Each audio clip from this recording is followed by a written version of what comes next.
was 34 years old. What am I doing with my life? I'm a social services worker. There's a glass ceiling. I've been at the glass ceiling with my head. You don't get a gold watch when you retire as a social services worker. You get a worker when you retire as a social services worker. You need a worker. Right. You deal with a lot. So anxiety mixed with the necessity to change your life and the desire to see something different and to realize some of your goals, and I really looked at that as the opportunity. So those things came off, those things that you put on, that, you know, as armor, I'm in the line. One of the producers said, you know, this is your chance. I was sitting in the back. She was like, this is your chance. I was like, fuck, this is my So chance. did all 10,000 people try, I guess it was over a series of days, I would assume? No. And Toronto, so a bit of background, Toronto casting call was the very last casting call. I stood beside a woman who tried out in her own area, didn't make it, and chased her dream to Toronto. Right? All these things in line. I'm like, boy, this lady come till from Calgary to sort out shit, and you're right here, and you're complaining about the DVP and the 401. You better get this. So slowly, I'm feeling that energy. Good. CP24 came. I remember I was wearing a red T-shirt, a red golf shirt. CP24 came in, and the gentleman sat up right beside me. He's like, "Why are you hiding in the back here?" He's taking apart the camera, and that was the CP24 segment. I did that, and my kids are calling me, "Dad, we saw you on CP2. We taped it." So I'm like, "All right, that look good. All right, cool." Was the line very diverse? There was everybody there. Okay. Everybody there. This is Canada. Yeah, no, I was curious. There was a Indian woman from BC who made her own homemade jalebi that she brought to Toronto. There was people from down east. There was Newfie folks that didn't make it in their audition that came up here. So I got my bracelet, stood in line with my backpack of food in it. The backpack has my dinner from last night, my leftovers. I made fish cakes, triangular fish cakes that reminded me of the ones I got in high school on Fridays. And I made the crinkle cut French fries out of polenta. So it just looking at the dish, it just looked like fish and chips with coleslaw. The slaw had tamarind sauce in it, so everything was there.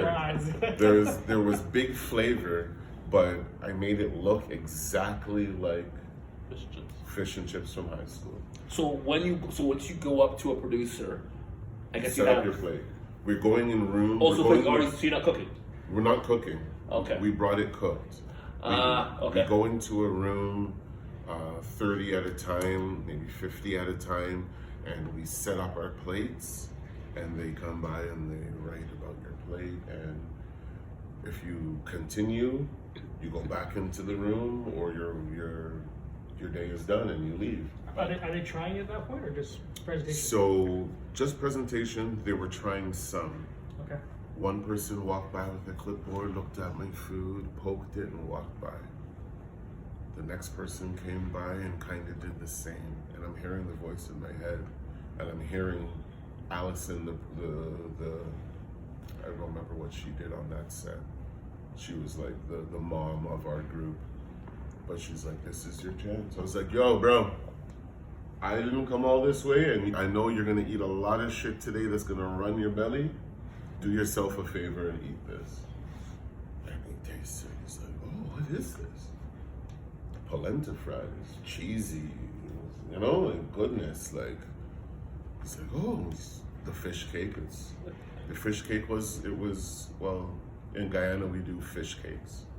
Trinidad, you guys do akra. Accra, Little What's the difference?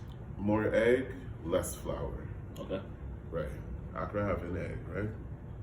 No, just I think almost like a Gloria. Oh, okay, yes. Something a little bit different. I don't know. I'll study that. We'll do that next. You know, those are the joys. Right. Because Bajan fish cakes is different as well. Yep. You know?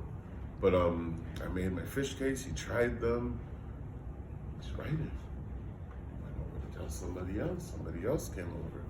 A lady came and asked me a couple questions. One thing that I did share with them is the disconnect with what we do with food. I went to Cape Croker. Was the feedback that you received immediate, or was it something that you had to wait weeks? Oh gosh. to hear? So that day was August 11th. That day was September. Sorry, let me go back. That day was July 11th. The open casting call was July 11th. A month to the day later. Wow. What year? 2014. That's when my daughter was born. What day? That day. Okay.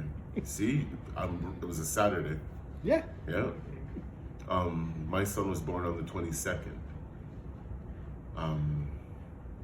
She's in grade 2 now, 3. She's in grade 3 now, yeah. Sorry, so that's parents. That's parents. Yeah.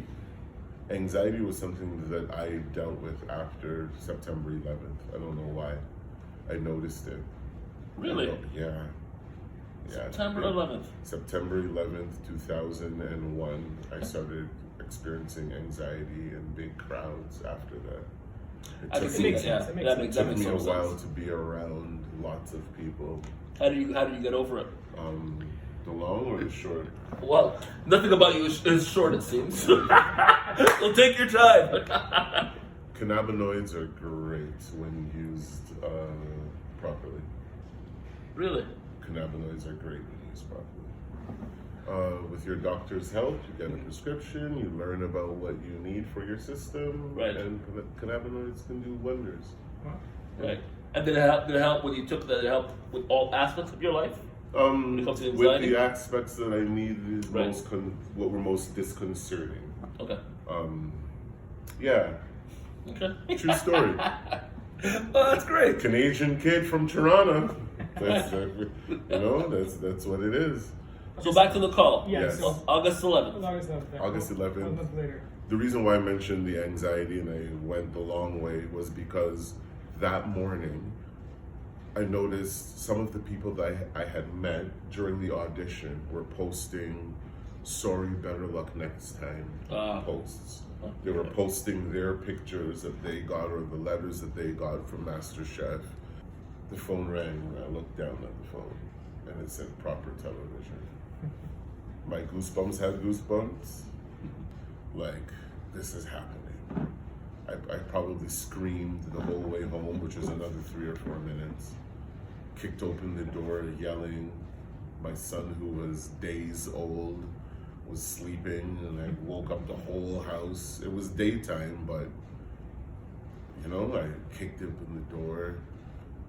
And everybody comes in, like, what happened? What's going on? Like, what's wrong? Like, they called and want me to come to the show. Like, I get emotional. This very well could have been crying. And they wanted me to go for September 5th. I had a Newfie Screech and a cod in one hand, but like, they were just amazing people, welcoming. Still my family to this day. Everybody was genuine, but this was the top 50. Right. So there's people in the top 50 that I see pictures. I'm like, oh yeah, because the top 50 didn't really mean as much to me as the top 25, and the top 25 didn't mean as much as me as the top 16.